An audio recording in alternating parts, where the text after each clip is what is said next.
Okay, welcome everyone to the Purpose Revolution Call series.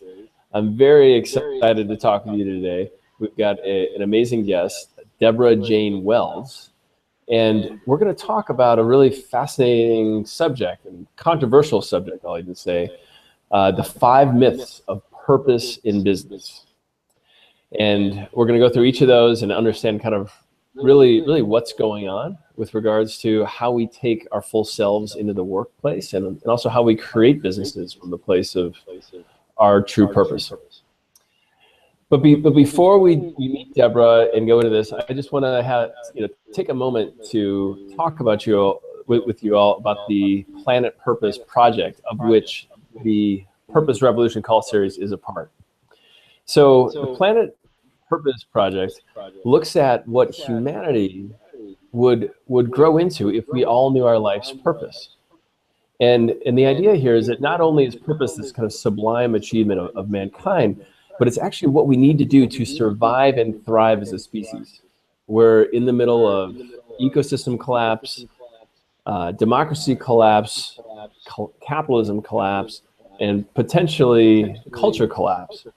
And it is my conviction, and the conviction of many, that if we're really going to pull out of this, it's going to take full participation, where it's an all hands on deck moment for our species to find our purpose and to take it out into the world and create the kind of place that we want to leave our children.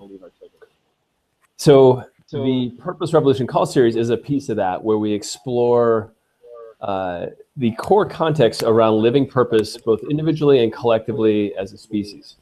It also includes, I should say, part of the Purpose Planet project is the 21-day Purpose Challenge, which starts on August 2nd. And I encourage all of you to take part in that and invite some friends and family.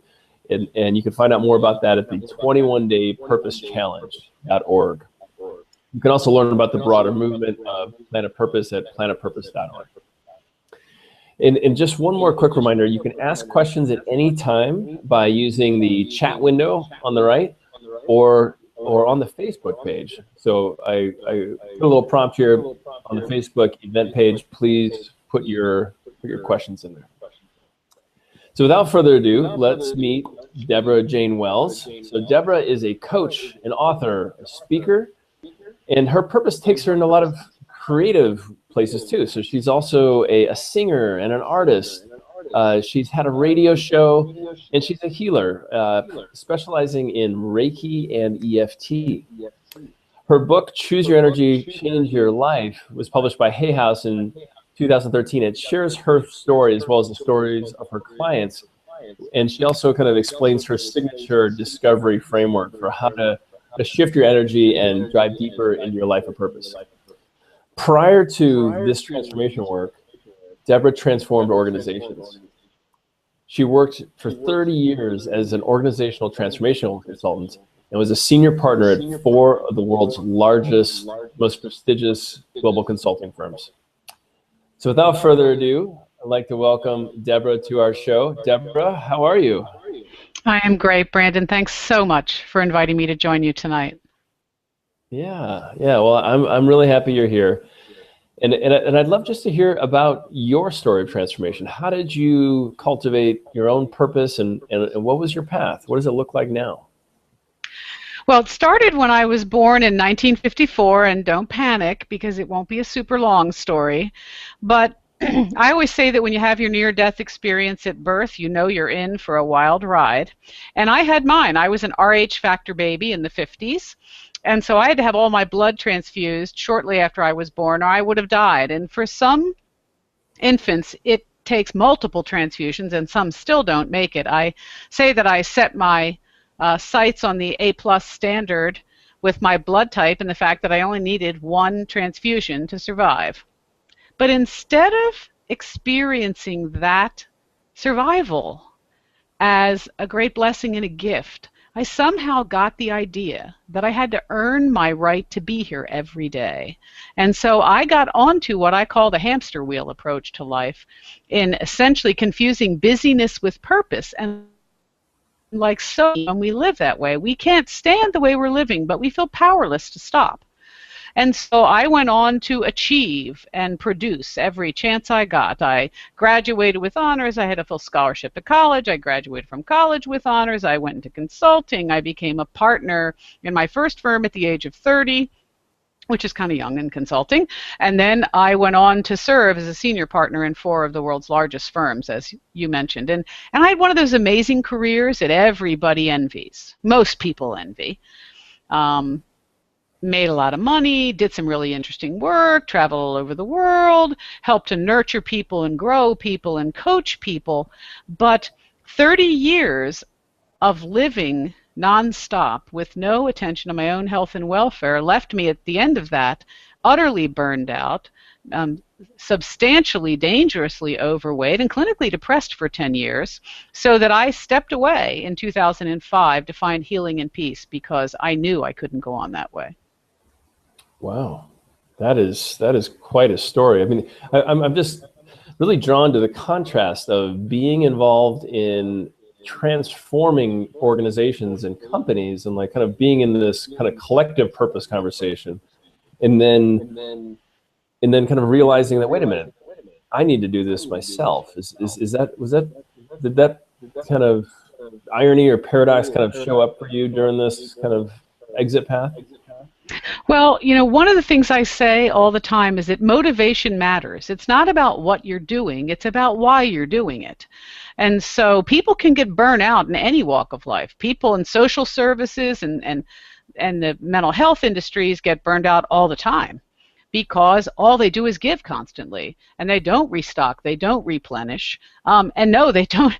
We don't see the irony when we're in the middle of it. And in my case, I would say that's because underneath everything, while I had tremendous passion for the work I was doing and cared deeply about my clients and the causes that I was involved in, there was a lot of fear in my fuel mix. And fear is debilitating. Fear wears you down. It's like putting toxins in your gas tank in your car. It's going to be corrosive. It's going to eat apart the system, and eventually it's all going to collapse.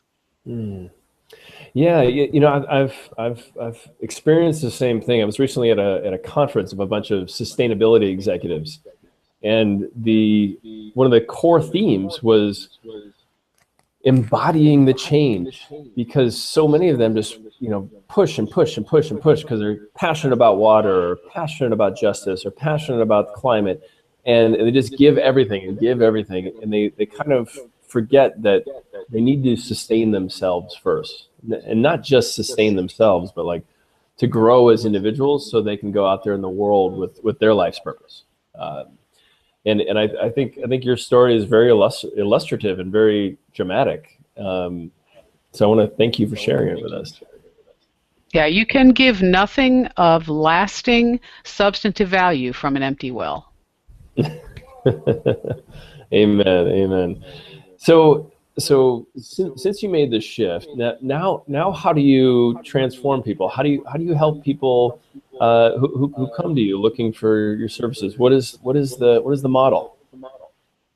Well, part of what I did was to go back, and once I had gone through my own healing and transformation, ever the consultant and very much a process consultant in organizations, I wanted to reverse engineer what happened, understand it, test whether it could work for other people, figure out whether I could actually explain it in a linear fashion that would prove useful, and ultimately, because, as I said to people, I was so grateful.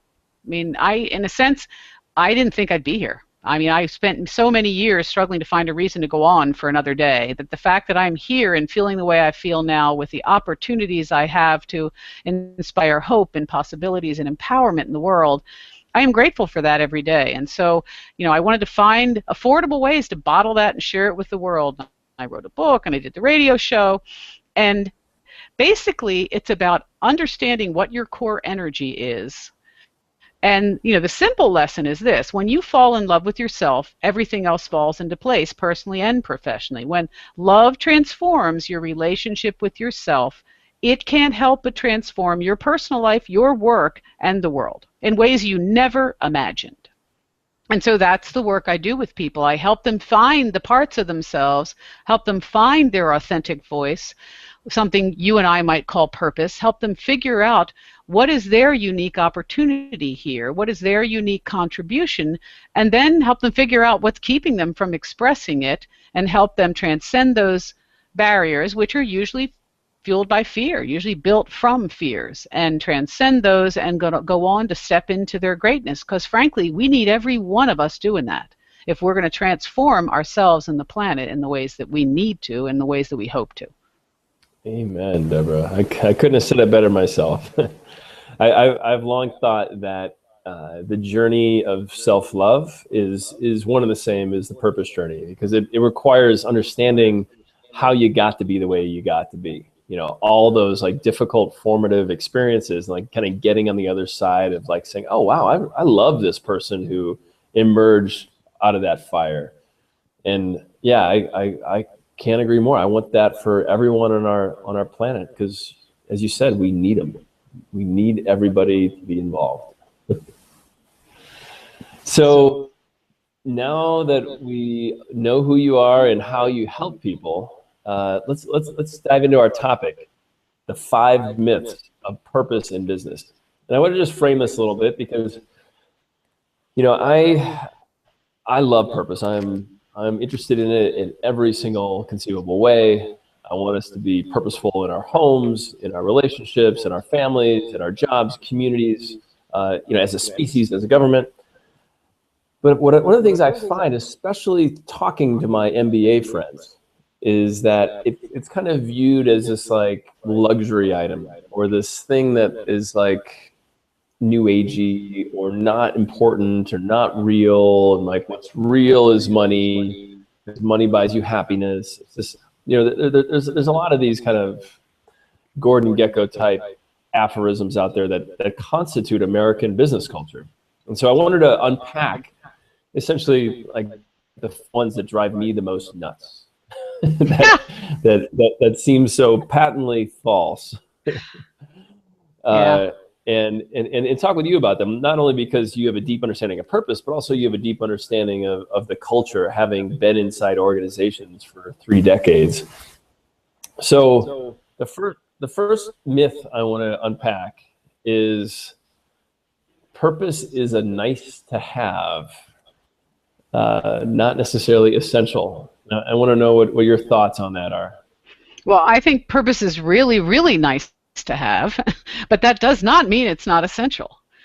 I think that you can live your life according to somebody else's rules, somebody else's ideas. You can live somebody else's life with your body, but there is a world of difference between that and living your authentic purpose. And the reality is you are going to do us a whole lot more good if you are in touch with and appreciate who you are and why you're wired that way, all of your quirky little things that annoy you and all of the things that people applaud you for, and you give voice to the things that really matter to you. You know, we don't need 5 more Gordon Gekkos or 5 more Deborah Wellses or Brandon Peels, frankly. We just need every person on the planet to really honor and understand who they are and why they make the choices they do, and make conscious choices, because we're choosing in every moment. You know, people who think they have no choice, it's not true. We choose in every moment. We may do it unconsciously, but we choose in every moment how to show up, what to allow to energize us, how to make the decisions we do, what to value. And the question is, how are you going to make those choices? Yeah, amen. I think what you're keying on like a pretty important principle of purpose, meaning that like when we don't live an explicit relationship to it, we're actually living this kind of programmed self. We're being, you know, good little office person, good little you know, good little girl, good little boy, essentially operating within the parameters of parental and social expectations and programming. It's kind of like in the very beginning of the Matrix. Neo is just go ahead. Or operating in opposition to it, you know, as the sort of pre-programmed rebel. So Hmm. it can go both ways. The point is that we aren't consciously choosing. We are either staying in alignment with our programming or operating in opposition to the programming, but neither one of those is a conscious choice that says, this is who I am. This is what Amen. I love. This is what I value. This is what I'm naturally good at. This is what I'm drawn to. This is what people turn to me for. All of those things that help us find our purpose. The others are just, reactions. Yeah, yeah, amen. And I was amazed. So I kind of began my self-discovery journey in San Francisco, and I was amazed at how many distinct alternative subcultures there were that were completely uniform within them. There was like biker person and Burning Man person and New Age person and yoga person and like, oh, I'm so self-expressed and original. And as you correctly observed, it's like they're just half a block off of Main Street. They're not living their own life. They're just saying like, oh, if I feather my hair this way, if I have this kind of laptop and this kind of whatever, it's basically kind of piecing together authenticity from a bunch of inauthentic sources. And what I think is, kind of goes to the core of this myth is like, is purpose essential? Purpose is essential only if you don't want to be a slave. Like if you want to be somebody else's person, forget about purpose. Go the other way. But I find that like if the idea is autonomy and authenticity and power and self-expression and really kind of being the only person you can be, then purpose is absolutely essential. Well, and bringing it back into that organizational sphere, whether you're talking public sector or private sector, the only way for organizations to excel is to remember that the human beings in them are assets. In fact, in most businesses, they're your greatest asset. There's some intellectual capital, but that came from human beings too. But to understand that they are your most valuable resource, and to do anything, and that, oh, by the way, the more diversity you can have, they talk all the time about the fact that mutually respectful, diverse work teams get better results, more creative results, more business growth. That if these organizations want to excel, then they should be encouraging all of us to know who we are and to bring our authentic selves to work with as much diversity as possible, because that's going to deliver stellar results. Amen. Amen. I couldn't agree more. And I think you're also kind of speaking to a larger trend in business where the value proposition has shifted from a lot of these left brain process things like accounting and engineering and law, and it's moving more towards the kind of creative potential, more towards inventing new ways. It's like kind of prizing this kind of creative capital. As Thomas Friedman talks about the world being flat, an $8 an hour PhD in India can do what a $200,000 consultant formerly did. And so the way the market is shifting, kind of demands that we become ourselves, because that is the key to creativity, because we don't get creative about anything we don't care about. We don't care about anything unless we know ourselves. So it's like purpose is very much a part of this kind of creative capital revolution I think is happening in business right now. One of the things, what you just said brought up for me, one of the interesting patterns I saw when I sort of officially hung out my shingle as a life coach, an empowerment coach, was that the coaches who were serving as marketing coaches to life coaches were encouraging the same kind of manipulative marketing practices for life coaches to use to get clients, like really short windows, so you pressure people so they can't think about the decision and they just hire you on a whim, and I'm paid big bucks to do so. And I'm like, am I the only one that can hear that this feels so wrong? So wrong, at least for what I'm supposedly selling, which is helping people with fulfillment and empowerment and whatever. It's like, would I really be recommending to a client that they succumb to these kinds of techniques? So yeah, nobody's immune. Nobody's immune. Yeah, amen. We all have these like little kind of regressive things that happen. I catch myself in my former investment banker venture capital patterns every now and again. I'm like, whoa, ooh. I can completely appreciate that. So, and yet there's a lot you bring from that world that has tremendous value and is part of who you are. that Oh, I sure. found that, in many ways when I got burned out in consulting in the beginning, I blamed the industry. And it wasn't until I took personal responsibility for the choices I had made in those years and understood that there was no one to point to but me, and then could re-embrace all the benefits, all the things I learned from Excel spreadsheets to PowerPoint presentations to, other skills, speaking skills and things, that I realized that all those parts of me were worthy and they all had value. Amen. Amen. That is completely true. It's you're right. It's not an either or. It's really a yes and. Like how do we, as Ken Wilber talks about, like kind of transcend and include, like rise above it, but bring everything about who we are, especially as who we are in organizations, with us. So it's kind of creating this new syncretic whole based on some kind of purpose. So I want to move into our second myth here. And I think this is sort of part of America's origin story of Puritan work ethic. This idea that pleasure is bad. This idea that work and play don't mix. To kind of be this kind of German heads down kind of churn and execute person, and then when you punch your clock, whether it's at 5 o'clock, or as Jeb Bush would like us to have punch our clocks at 9 p.m., then you can be yourself and have fun and kick back, have a cocktail, do the things you want to do. It's this like very kind of dichotomous existence.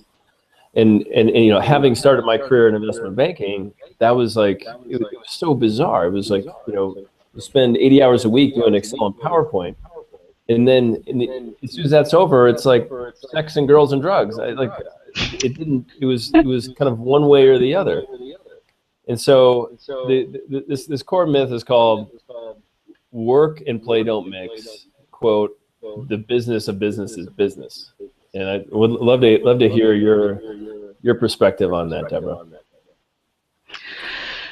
Well, the quote I'm going to share to kick that off is, there was one of the famous Buddhist masters said, I have so much to do today.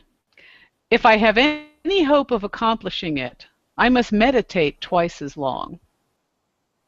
Now, that seems inconsistent, and I know that I'm sort of putting meditation in the play category, but when people talk about the hardcore Germanic, and I have German roots, so I understand, that hardcore business is business, they would consider meditation play. They would consider anything that doesn't have, isn't producing a dollar or a buck pretty quickly to be frivolous and playful. But the reality is that people have proven time and time again that when you treat yourself humanely and give yourself breaks, creative breaks, when you stop, part of what I love about how I get to work now is I get to follow my energy. I mean, I pretty much get to do what I am called to do at the time I'm called to do it. And people who know me are unsurprised that it hasn't turned into me just becoming, a dilettante who does nothing at all. I still work what look like very long hours with a fair amount of discipline. But I know exactly how to pace myself. I know when to stop and take time off. I take time off periodically throughout the day. Today I've already walked on the treadmill for an hour, and you're saying, is that time off? Well, getting some time for physical fitness and doing some burning, that's part of keeping the engine working properly. So I now can live that way, where I can have a more fluid life. And I think the more we would find ways to structure business, not try to have those hard lines between our business and our personal lives, but find ways to live more humanely and holistically all day long, every day of the week, that the better results we'd have. Our creativity would be more fueled. Remember, I said you can't give anything from an empty well, not anything you're going to want to have. So we need time to restock and replenish. And we need to not just burn ourselves out completely every week and then hope that you can recover in the weekend while you're trying to read 2,000 emails from business, and then go back again Monday and do that over and over again and wonder why people get burned out. Yeah, exactly. And I think one of the things that you're fleshing out is that we have this kind of very bizarre incentive structure. As you happily noted, yes, people are our greatest assets in business. Probably the only asset, because everything is made by people or Mother Nature, and but we have this incentive structure around return on investment, gap accounting. These things that take the human experience and try to get as much out of it as possible without actually honoring like the well-being and the core truth of what a human is. And it's this idea that it's kind of like early industrialization. Work people as hard as possible to get as much out of them as possible to stay ahead, because somebody somewhere else is driving their costs down, so we need to increase productivity. And it's this kind of fear treadmill of like never being enough, never getting enough done. Yeah. And it's a misaligned incentive, because if we're going to be smart about it, we need to like treat people like we treat kind of heavy machinery and capital. Like this is someone who's got a soul. This is someone who's got a message and a gift. And if we don't create the right conditions for that person to experience and cultivate their gifts, they're not going to innovate on behalf of the company. They're not going to earn their paycheck. They're just going to be kind of email machines, PowerPoint redlining machines, and not actual fully alive, purpose awake, creative human beings. Well, we create downtime and maintenance schedules for heavy equipment, because we know that if we just run the stuff nonstop, it won't last. So you'd think that we would get it, that we need to be doing the same with the human beings, or they're not going to last either. Or they're going to go on, but the quality of what we're going to get from them is not going to be that great. Yeah, amen. I mean, I don't know if you ever saw the movie Conan with Arnold Schwarzenegger back in the way back. Many years ago.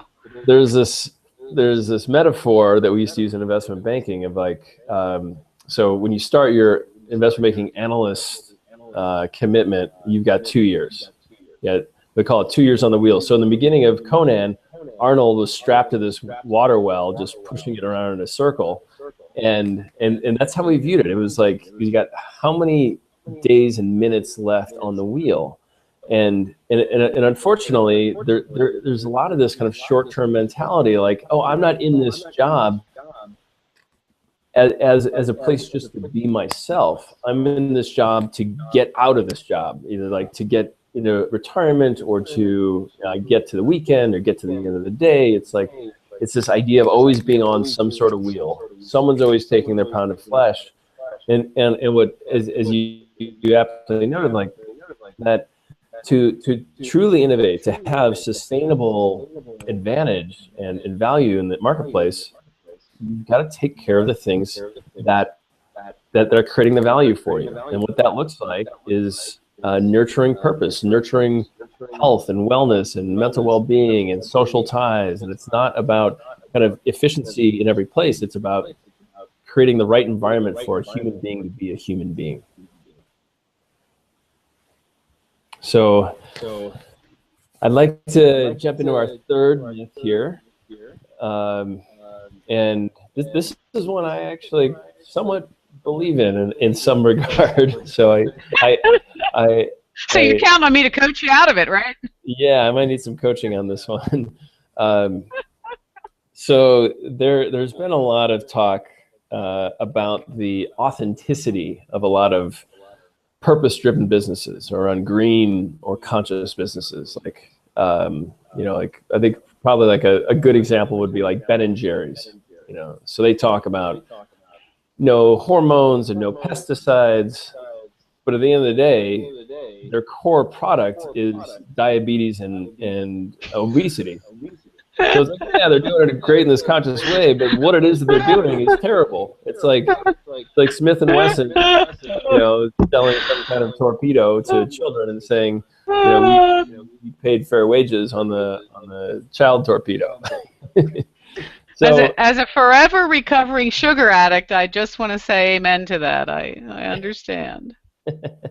So the name of this third myth is green business is a sham, meaning like it's all just a way to kind of get people to part with their money, and there's not really any integrity to doing business in a conscious, purpose way.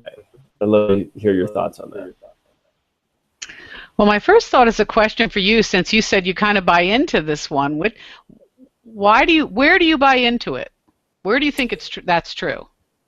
So, in this, I reflected some of this in how we marketed this call. This idea of kind of greenwashing, of saying something is ecologically conscious when it's really not. And there's emerged like a whole host of kind of conscious purpose washing.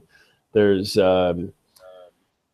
rainbow washing, where folks talk about their diversity programs, but their core business, communities that are in need.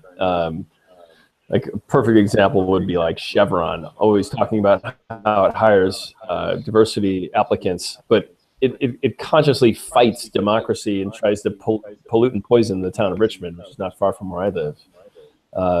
There's pink washing, the whole Susan G. Komen Breast Cancer Foundation, who did a partnership with a natural gas fracking company, and they painted a fracking drill pink. That thing causes cancer. These fracking chemicals cause cancer, and then there's a whole basically 80% of what Susan G. Komen sponsors and gets money from are things that actually cause cancer. Even though the foundation is designed to fight breast cancer, I just feel like there's so much hypocrisy out there in the market, and my sense is that it's creating a really bad rap for the purpose driven business. So that's where my kind of belief comes in. So what would be a more authentic approach? Because let's face it, those big companies have the money. Yeah. That's right now, that's who we've rewarded. And we've, one way or another, we've managed to vote into office the people that stay that way, and then they help pay them a lot of money to help get them into office. So what would be a baby step toward greater authenticity? Wow, yeah. So it would be helpful for me to pick an example. So if I'm going to think like Chevron, for example, I would think. But actually, I'm going to pick another example because I've heard it, I've seen it, I've heard it. And it's the Ford Motor Company, and they actually did it right in my estimation, where they said humans, automobiles, and fossil fuels are responsible for climate change, and they just admitted it. They just told the truth, and we are working within all these other constraints of our existing energy infrastructure, transportation infrastructure, but we're going to do everything we can. And here are the 5 things that we're doing to move away from a fossil fuel economy. So they did it in a way that inspired Wall Street investors. Oh wow, this is an innovation company, not just somebody admitting the elephant in the room and trying to distract people from their core business, which is selling, making cars and pulling things out of the earth and putting them on the road. And Wall Street tended to view it favorably.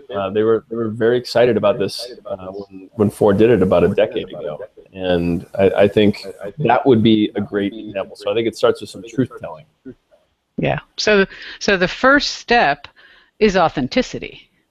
It's in fact what we're talking to people about when we talk to people about purpose. We're talking to them about embracing authenticity without fear, not to escape responsibility, not to make excuses, not to blame someone else, but to say, this is what's true, and here's how we got here. And having a genuine commitment to wanting to go somewhere else in some other way, in some more constructive way, and then taking the first step. Yeah. It always starts with one more step. That's why I said a baby step. The key, whether it's Ford or Chevron or Susan B. Komen or you or me or somebody down the street, is to be able to look at what is true in your life with unflinching unconditional love and self-respect and compassion for how you got where you got, because you had good reasons. They have good reasons why they ended up where they did, and many of us contributed. There are good reasons why I ended up where I did, and I was a major contributor. It's not like I didn't have any collaborators. I had some cultural collaborators, lots of them. But really being able to say what's true and stop running from it, and still do it with tremendous respect for all that were involved, because I do believe we do the best we can with the love and light we have at the time. I could sit here and wish till the cows come home that I had learned what I learned earlier, but as I shared with you tonight when we were in the green room together, that disrespects my journey, it disrespects me, and frankly, it ignores the fact that I couldn't show up as I do today, in the way I do today, for myself or anyone else, if you take one bit of that experience away from me, including the parts that look like flailing around in the mud. That all of that has purpose and value and is an opportunity for me and others to learn and then choose differently. Yeah, amen, amen. I think that's exactly where it's got to start. Yeah, one of the things that I have been inspired about is when companies tell their own story in a truthful way. I know Patagonia has done a lot of that, where they really try to own all the stuff that they did on the way to this place of sustainability. Like, they did a bunch of stuff that was not sustainable. They made the world a worse place in significant ways, and took full ownership of it.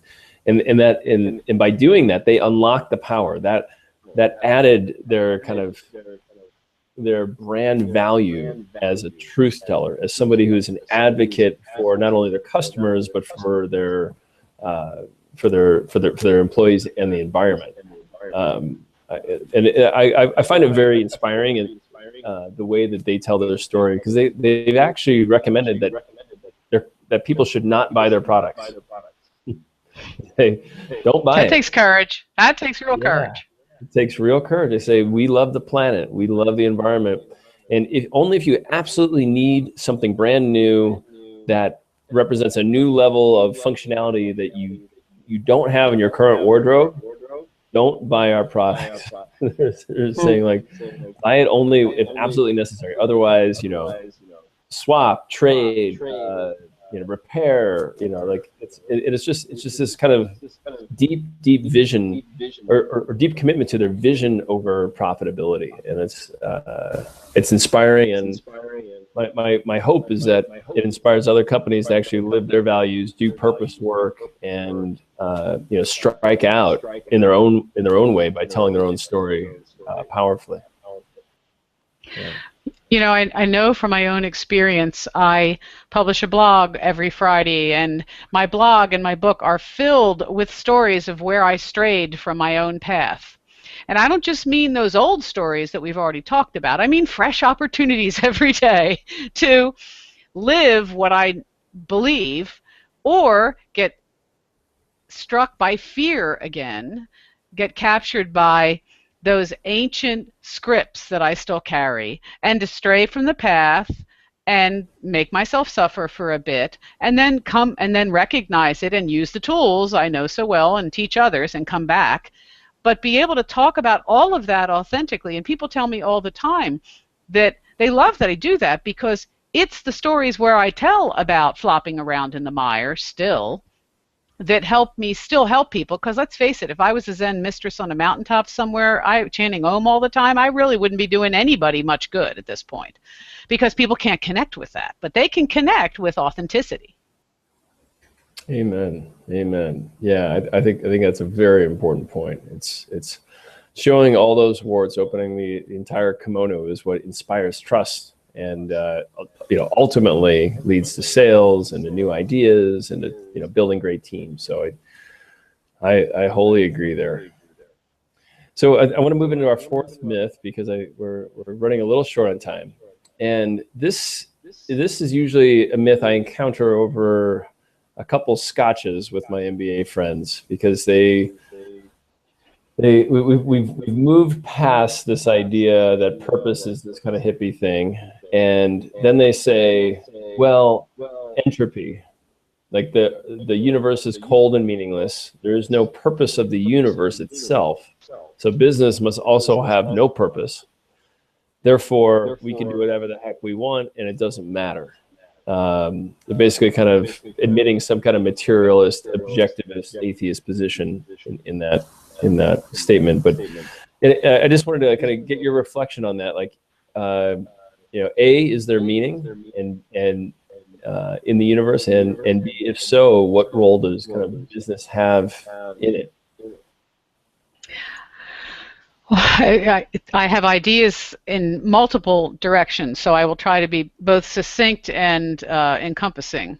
The first thing I thought of as you were saying that is there are some really interesting teachers and speakers and thinkers out there, and two come to mind. One is Greg Braden.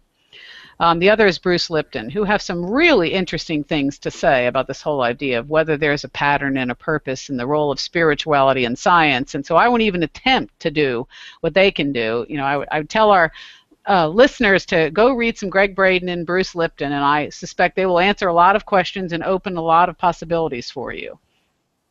The other is that life has meaning when my life has meaning. Life has meaning when your life has meaning. And my life has the greatest meaning when I am living on purpose. And your life has meaning when you're living on purpose. And when all of us are doing that, each in our own way, then life on the planet has meaning.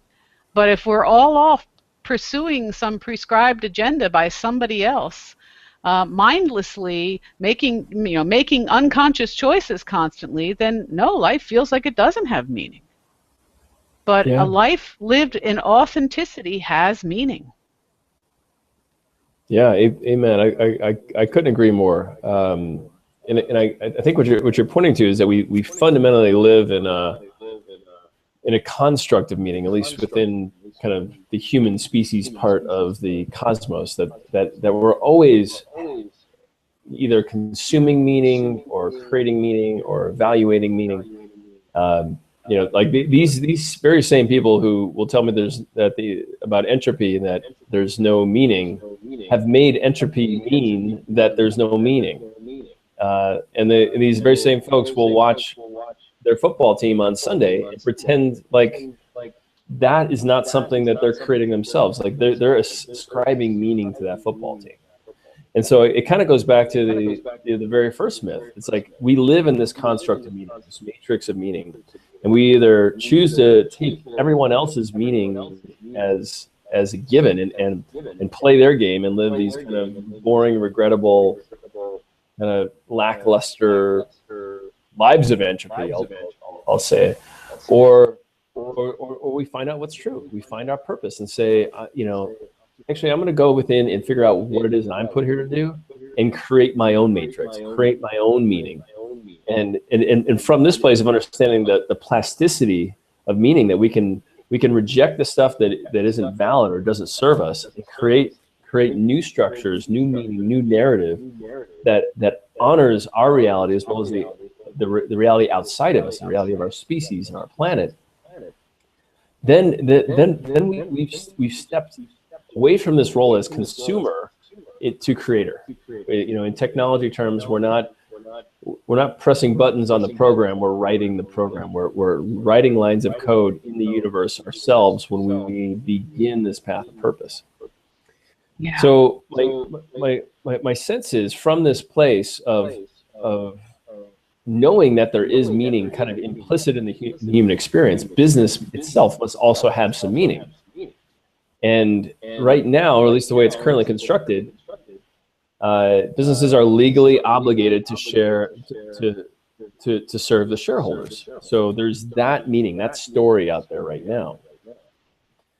And so business has made profit and wealth meaningful. That is not like a given. That's not like gravity. Like that was made up by humans.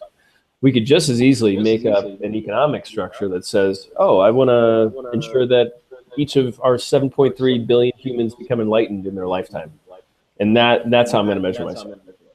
or I want to make sure that everyone in my company can feed their family on 40 hours a week. Or, there's a gazillion other stories or meanings that we can make up about business. It's just that right now, because we've all been taught this one kind of accounting, finance, kind of Gordon Gekko model of profit and shareholder wealth over everything else, people think that that is real. That's some kind of objective reality, when it's absolutely not. It's completely false, completely made up. Well, imagine the shift that would take place if we made the wellness of our workers mentally, physically, emotionally, and spiritually. What if that was our standard, our gold standard? That would be an awesome place. That would be a really fun place to go to work. We would create really cool stuff. I mean, a workforce of beings who are in peak condition, physically, mentally, emotionally, spiritually, and who celebrated their own unique voice and their own authenticity, and had respect for each other and compassion for each other and gratitude for the journey. Groups of people like that bring about amazing things. Amen. Amen. I couldn't agree more. Could not agree more.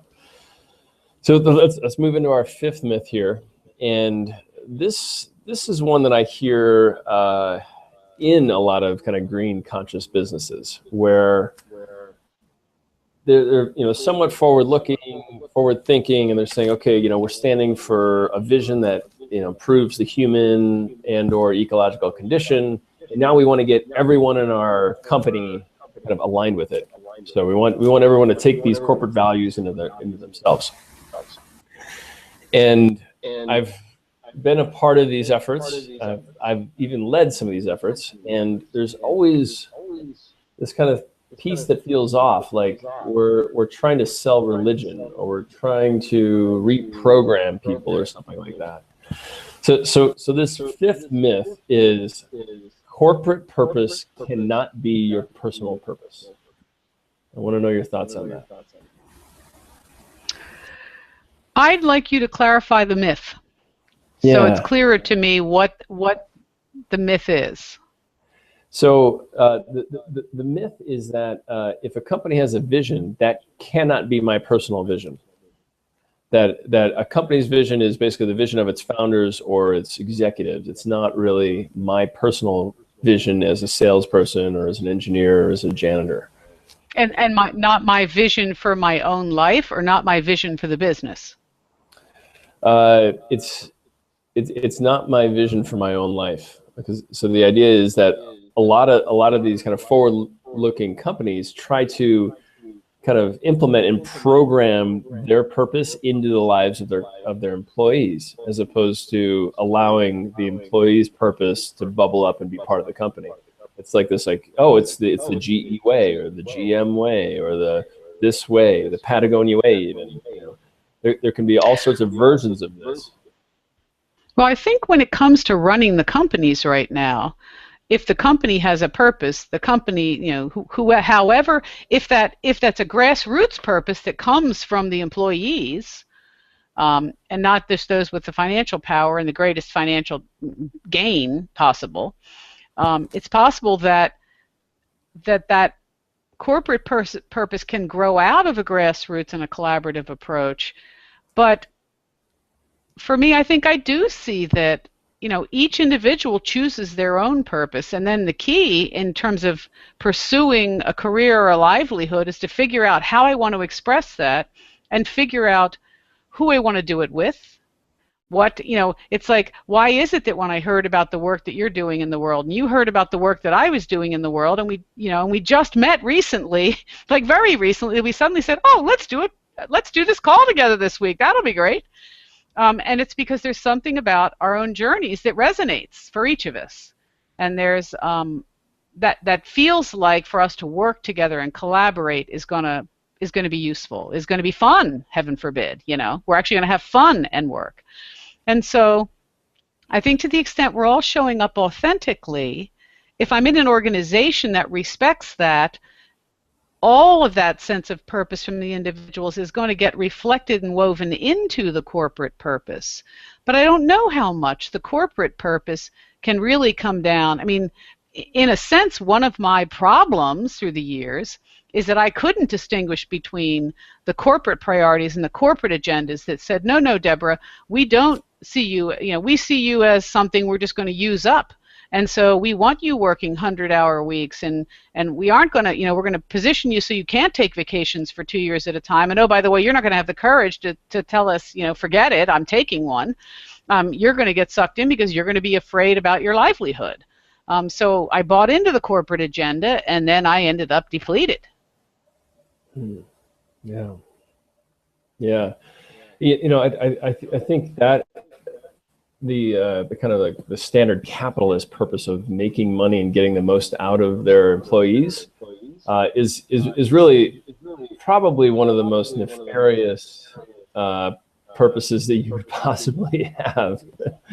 And I'm continually amazed that folks who identify as otherwise kind of good people or Christians or religious also identify as capitalists, given that this idea to extract the most you can out of somebody else, which is fundamentally kind of anti-Christian or anti-spiritual, is that's kind of okay. It's like the market values exploitation. So therefore, I'm going to exploit Monday through Friday and go to church on Sunday. It's like it's a little nuts for me.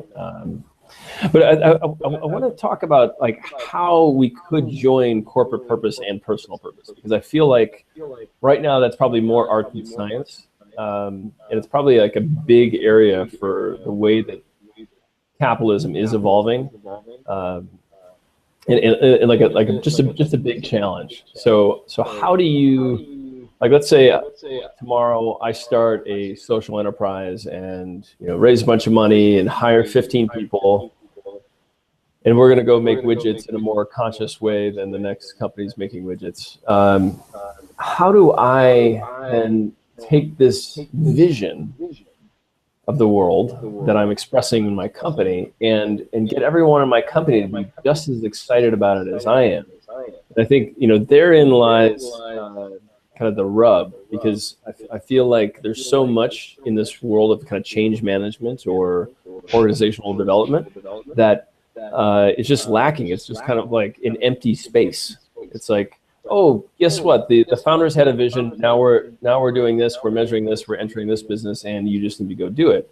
As opposed to understanding that the employees are humans. They have purpose, and they care about a certain kind of change in the world or change in themselves, as well as their their gifts and their qualities. How do we then kind of weave this personal purpose into a place that's going to be synergistic and generative for the company?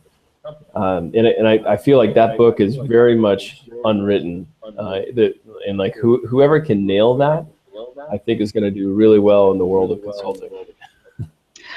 Well, the interesting thing, because I spent a lot of years in the world of change management and organizational transformation, and yet most change is not proven sustainable in organizations. And there have been many, many, many books, good books, interesting, intriguing books written on the subject. And lots of methodologies and Gantt charts and PowerPoint presentations and Excel spreadsheets and lengthy Word documents and proposals. I think that if you don't start with a fundamental valuing of people as individuals with all of their variety, and truly caring about them, and not seeing in this sheep you need to herd into line with whatever bright, shiny object you have to wave in front of them to get them interested. I know I'm mixing metaphors here, but that it comes from really having respect for them as individuals, really believing they matter to your business, and really caring about what they care about. And then on the other end, it is built on having us as individuals understand why embracing ourselves utterly and completely with respect and curiosity and compassion and gratitude for the journey, and being curious about our own purpose and doing stuff like we have coming up in August, which is the 21-day purpose challenge, to really start to say, okay,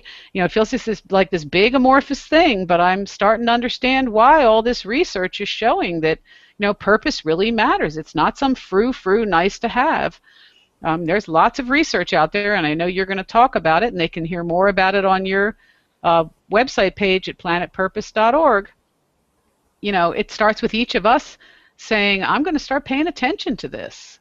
Because when we pay attention to it as individuals, we make up the organizations. Some of us are actually in leadership and management positions. We will start to have an impact, but that change happens one soul at a time. Amen. Amen. One choice at a time, one soul at a time. Amen. Amen. I love that. Yeah, I think you're right. I think the solution has to be emergent. I don't think you could take any one particular philosophy or change management approach and paint it on an organization, because that organization is comprised of individual purposes from individual souls, and until each member of the organization, or at minimum each member of the executive team, awakens to their life's purpose and gets really clear about what they care about, that solution isn't going to present itself. It's really not. Like, you can't impose some kind of corporate purpose without kind of a deep embodiment of individual life purpose. Well, and it means awakening to their own motivations, and that includes where fear is in the mix. Because I watched plenty of inspired change initiatives, and inspired new approaches to organizations get derailed because senior executives would stab each other, would undermine and stab each other. Forget the workforce, getting the workforce on board.